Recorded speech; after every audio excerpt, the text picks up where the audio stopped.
Hello and welcome to the viewers of this video. This is the Orange Fan here, bringing you another entry for the franchise discussion category. This video will be dedicated to the recap and thoughts for issue 22 of the Young Justice tie-in comics, Players Chapter 3. We begin this issue at Gotham City on December 1st during the time frame of Season 1. Bet Kane and Artemis have arrived at Wayne Manor for the birthday party of the richest kid in Gotham City, even though they weren't actually invited to the party.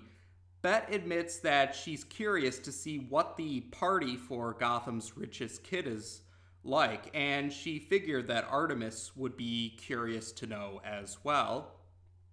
When they arrive at the door, they're greeted by Alfred, but before Alfred can question who they are, Robin, in his civilian clothes of course, quickly arrives at the door as well, and he greets Artemis and Bet as if he were expecting them to come, so he acts like that they were invited even though they're crashing his birthday party. We then jump forward in time 5 years, and we're now in Taos, where Nightwing says that he's glad that Blue Beetle will be joining himself, Wonder Girl, and Sphere to head to Metropolis to help out with the current crisis that's going on in Metropolis. And Blue Beetle admits that that he's still not sure why he's not entirely sure why he agreed to go with them, because he admits that he never told his parents about his heroics yet. But Nightwing quickly lets Blue Beetle know that Blue Beetle's parents actually do know about his heroics. Because Blue Beetle is a minor, the Justice League went to see his parents to see the Justice League went to see Blue Beetle's parents before Nightwing and Wonder Girl went to see Blue Beetle in person. And Blue Beetle's parents were very much okay with Blue Beetle's heroics, and they were especially supportive of Blue Beetle being part of a team of heroes that has the full support of the Justice League. Oh, and the exact location they are in Taos is the Star Labs facility there. Adam Strange says that he was able to successfully scan a designation code or a designation number for Blue Beetle, so he can use the Zeta Beam technology now. And Sphere needs to be in her Sphere mode, not her Super Cycle mode, to travel through the Zeta tubes. So Sphere enters Sphere mode, and Blue Beetle gets to formally meet Sphere. The Scarab actually tells Jaime Reyes, the Scarab seems to recognize that Sphere is from New Genesis, or seems to recognize Sphere in some way, because the Scarab tells Jaime Reyes that Sphere is not compatible. Blue Beetle questions what that means, but Nightwing mistakes Blue Beetle's question as being about what it means to have Sphere return into Sphere mode. So Nightwing answers that it means that they can now use the Zeta tubes. And Blue Beetle does get to see the Zeta Beam technology in action. It's also worth pointing out that in this issue, Blue Beetle's designation number is actually under the authorized guest category, not the Young Justice team member category, which is the designation number that we see used during Season 2. The next scene takes us to the moon, where Superman, Superboy, Wonder Woman, Captain Atom, and Captain Marvel come across a window within the facility that they're on, so they now realize they're on the moon. And they realize this means that trying to escape is going to be more difficult than they originally anticipated. Meanwhile, we see Lagoon Boy and Miss Martian are traveling to the moon in Miss Martian's vehicle. But Miss Martian says that it's still going to take them a while to get to the moon, and she's worried that something could happen to their allies during the time frame it takes for them to actually get to the moon. We then head back to Metropolis, where we see Nightwing, Wonder Girl, Blue Beetle, and Sphere, back in Super Cycle mode, are heading towards Metropolis. It turns out they had to use the Zeta Beam technology to reach Gotham City, and Blue Beetle questions why they went to Gotham rather than Metropolis, but he receives his answer once he sees the giant force field surrounding Metropolis, and he also sees Brainiac, aka the Collector of Worlds, spacecraft hovering above the force field. Once they land just outside of the force field, the heroes see Zatanna is trying to conjure a spell in order to break open the force field. Martian Manhunter tried to phase through the force field. Flash tried to use his super speed to vibrate through the force field. And Atom had tried to shrink down to see if there were any possible holes he could squeeze through in the force field. And Plastic Man tried to drill underground. But all of these heroes confirmed that they weren't able to break through the force field. It's exceptionally powerful. We also find out that the comlinks, they can't use the comlinks to contact the heroes within the force field, and even Martian Manhunter's telepathy won't have any effect either.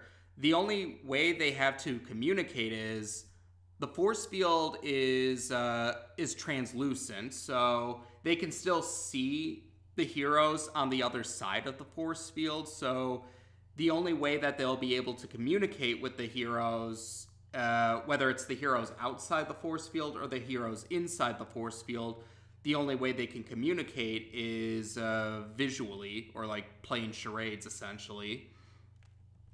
The heroes outside of the force field try to contact Red Tornado on the Watchtower to see if there are any other Justice League members that can help them. Red Tornado comments that Batman, Aquaman, Green Arrow, and Black Canary are currently taking care of missions elsewhere, but they are the Justice League members that actually can come to Metropolis to help out if they need to, because Red Tornado reiterates that the 3 Green Lanterns, the Hawk duo, Icon and Rocket are off-world, and then of course some of the heroes are trapped on the moon, and Black Lightning is trapped within the force field. Oh, and Red Tornado also adds that Dr. Fate's whereabouts are a mystery for the time being. And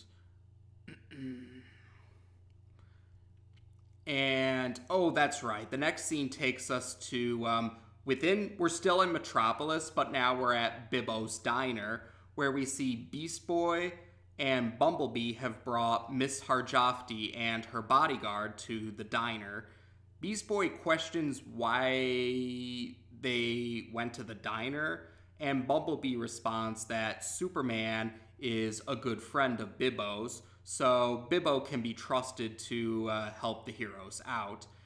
Bumblebee also thinks that any minions of Queen Bee that would try to eliminate Miss Harjofti wouldn't think to look within a common diner. And Beast Boy seems to be somewhat at ease, but not entirely at ease still because of the force field surrounding them. at LexCorp, Otis informs Lex Luthor that when the force field was activated, it caused a container to break open, and we soon see that this container belonged to Match, the Kryptonian clone who appeared in the Season 1 episode Agendas. But this time, Match has a different appearance compared to when he appeared in Season 1. He's wearing a red solar suit rather than a white one. He's significantly taller and bigger, but he also has a deformed look to him now compared to 5 in-universe years ago. Back on the moon, the 4 Justice League members and Superboy are trying to navigate through the vessel, or the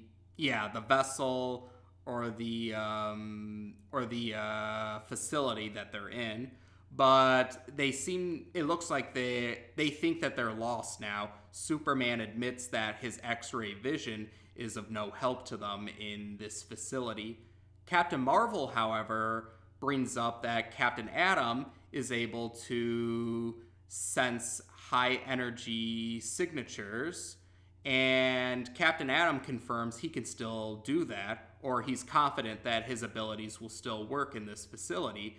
And Captain Marvel thinks that's a good thing because Captain Atom could use his high energy sensing abilities to find a means of transportation to return them to Earth. Superboy figures that Captain Marvel is talking about maybe the teleporters that brought them to the moon in the first place. But before they can act upon their plan, they suddenly find themselves teleported within... It's overall a larger crystal prison. Like, it's not significantly larger, but it's enough to hold all 5 of them. It's not like the crystal prisons that were seen in the previous part. So they find themselves in a new crystal prison, and something's trying to get their attention. And we see that it's the first orb that's trying... or the first orb is going to translate the words of the being that it refers to as the first leader, Kylstar. According to First Orb's translation, Kylstar views the heroes as weapons in his possession and that they belong in the weapons room. But because their crystal prisons have been destroyed, they will have to stay in this particular crystal prison until the previous crystal prisons can be repaired. And even though the heroes mentioned that they don't agree with this, Kylstar says that he doesn't care about whether they like it or not. He intends to still keep them for his trip, whether they like it or not. And then suddenly, Kylstar's spacecraft leaves the moon, and it's planning to travel somewhere. And the heroes are trying to figure out what they're going to do now. This complicates matters further. Not too far from the moon, Miss Martian and Lagoon Boy see Kylstar's spacecraft leaving the moon. And Miss Martian contacts Red Tornado on the watchtower to let him know this. Red Tornado instructs Miss Martian and Lagoon Boy to follow after Kylstar's spacecraft. Miss Martian says she'll do so. She and Lagoon Boy will do so, but admits that Kylstar's spacecraft has a head start on them, and if the spacecraft enters light speed, they won't be able to follow after them. Red Tornado acknowledges this, but he also acknowledges that they have no other options right now because Kylstar's spacecraft and the spacecraft of Brainiac are not listening to their requests to contact them. And we're back at Metropolis, where Brainiac activates a laser beam from his spacecraft, and it hits the force field, and the heroes both in and out of the force field are trying to figure out what that laser beam is supposed to do, because for now it doesn't seem to be doing anything, but they're still hesitant to assume that it's nothing. They still suspect it could be something, even if they don't know it yet. But this leads to Adam realizing that the laser beam is not generating the force field, but like I said, this leads him to realize that whatever is generating the force field is within Metropolis, so within the force field. And Adam says that the heroes within Metropolis, within the force field, will have to find whatever is causing the force field to be activated and deactivate it to save everyone. And they're trying to figure out how are they going to let them know, because comm links and telepathy won't work. But Nightwing actually comes up with a solution. Since Nightwing has a wrist computer, he's able, and the wrist computer that Nightwing has, it has a hollow screen. So Nightwing opens up the hollow screen on his wrist computer, and essentially he shows the heroes within the force field, I guess you could call it a text message, essentially, so heroic text messaging. But in any case, Nightwing shows the heroes in the force field a text message about them going within, trying to find whatever caused the force field to generate. They do realize that a probe landed in Metropolis before the force field was activated. So Nightwing shows the heroes in the force field that message about that, and Black Lightning says that he'll go and investigate, and Jim Harper volunteers to go with Black Lightning to help him out. Batgirl uses the hollow screen on her wrist computer to let the heroes outside of the force field know that they got the message. When Black Lightning and Jim Harper leave, Batgirl uses the hollow screen on her wrist computer to show an image of a birthday cake and then an explosion. Nightwing understands that Batgirl is trying to tell him that, Nightwing's birthday has become a lot more complicated than they probably anticipated.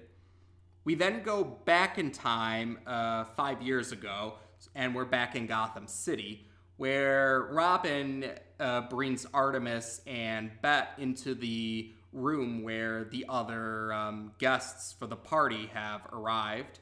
And it looks to be a game room. Like, there's air hockey and a foosball table, and there's some punch, some kind of beverage table.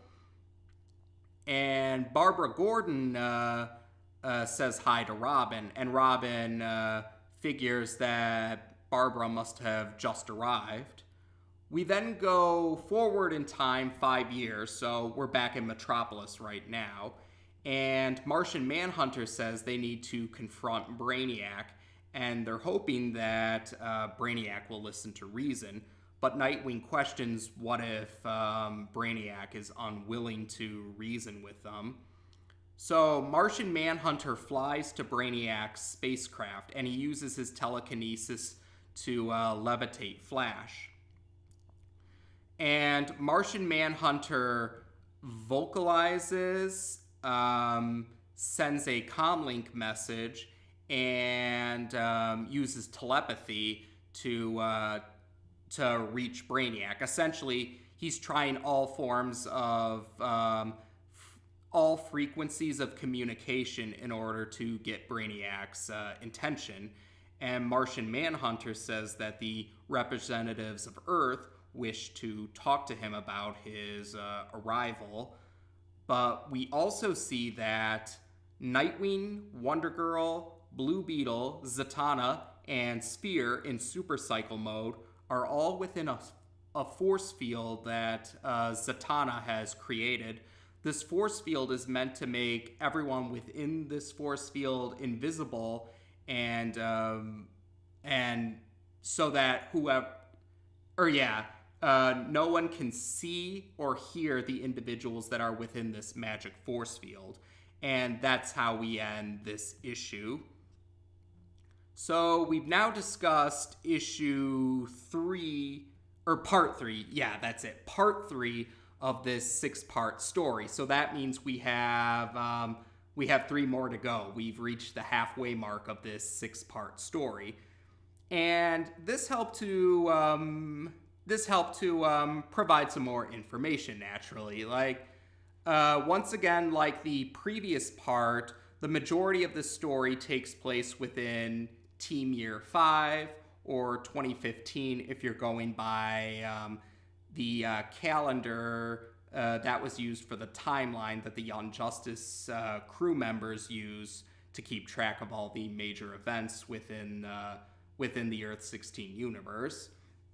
So the majority of it takes place, like I said, a month before Season 2 starts, but we do get some scenes from the time frame of Season 1. In this case, though, the Season 1 time frame scenes are in Gotham City for Robin's birthday party. And yeah, we do see that Artemis and Bet had crashed the birthday party, although Robin was pretty chill about them crashing his birthday, and he was more than happy to invite them anyway. So yeah, and the fact that Bet actually crashed the party, you could say that it does make it that much, or I've noticed some fans thought it was that much more funny that Bet had crashed Robin's birthday without realizing that she crossed paths with him again later on. Because, as you might recall, in part 1 of this 6-part story, during the time frame right before Season 2 started, we do see Batcane and Nightwing at Nightwing's abode at the beginning of part 1. So, and Batcane didn't recognize Nightwing as one of her classmates from Gotham Academy. So again, yeah, that was pretty funny that Bet had taken part in Nightwing, aka the first Robin's birthday, on 2 different occasions, but she didn't recognize him during the later time. Otherwise, let's see. Oh, that's right. This part also brings back Match, who previously appeared in, like I said, Match appeared in Season 1. He appeared in Agendas, although we also got to see Match in Old Acquaintance, the Season 1 finale, where the Light decided to bring Match still in his container or pod when they were raiding Cadmus before the heroes could go to Cadmus to rescue Speedy, or the original Roy Harper. So it wasn't just the original Roy Harper they removed from Cadmus, but they also removed Match as well. So we finally get to see Match again, but like I mentioned in the recap, Match looks significantly different now compared to Season 1. In fact, you could say that Match's appearance in this story could be seen as a reference to Bizarro, who was, Bizarro was known to look like a deformed version of Superman. I think at least in some adaptations, if not all adaptations or all versions, Bizarro is sometimes, if not always, portrayed as a deformed clone of Superman. So Match seems to be referencing Bizarro, except being Superboy's equivalent to Bizarro. Not to mention Match actually Match came before Superboy in the timeline within the Earth 16 universe, so there's of course differences, but overall it does seem like Match is meant to be a reference to Superboy. And Match escaping is definitely bad news because, well, we saw Match was quite the berserker in season 1, and Match probably has become significantly more powerful now, and that's gonna be especially bad. So we'll see Match in later on in this story, so that's not the last. We'll see if Match will play a part in later parts of this story. Otherwise, I think that might be the main points for this particular part, but we're halfway through this 6-part story now, so one more half left to go now. So as of this video, we've now discussed issue 22 of the Young Justice tie-in comics on this channel. Take care, and until next time.